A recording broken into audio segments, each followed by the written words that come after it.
RMPS News contacts India recently signed a multiple free trade agreements (FTAs) with UK, EFTA bloc and finalized.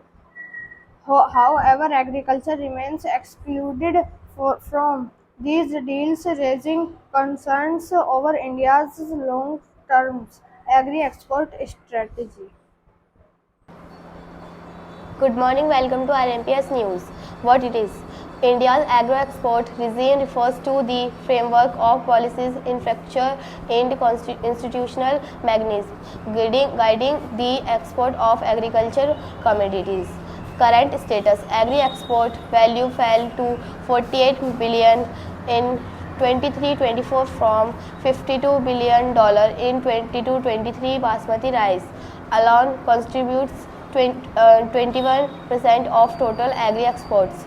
Institutions like APEDA and ODOP GI tax support promotion and branding. India has kept agriculture largely out of recent FTAs, including with UK, EFTA and US, citing sensitivity concerns.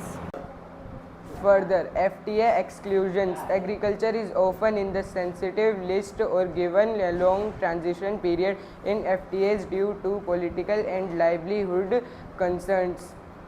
Further, export rejection. High rejection rate for products like mangoes and peanuts due to pesticide residues and SPS non-compliance. Further, fragmented governance.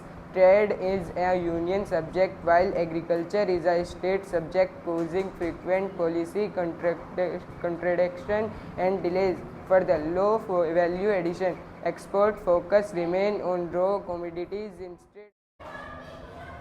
Way ahead strategic solution. Promote value addition, create agro-processing clusters near APMCs, link them with export hubs and incentives with output-based schemes. Policy synchronizations from our National Agri-Trade Council with representatives from the central states, APEDA, FSSAL and exporters to align regulatory processes, switch to direct benefits transfers, replace input subsidies with unconditional cash transfers to offer flexibility. Agri-Teach integration, scale up AI-driven crop monitoring, vernacular mobile advisories and real-time data platform from scheme access and market insights.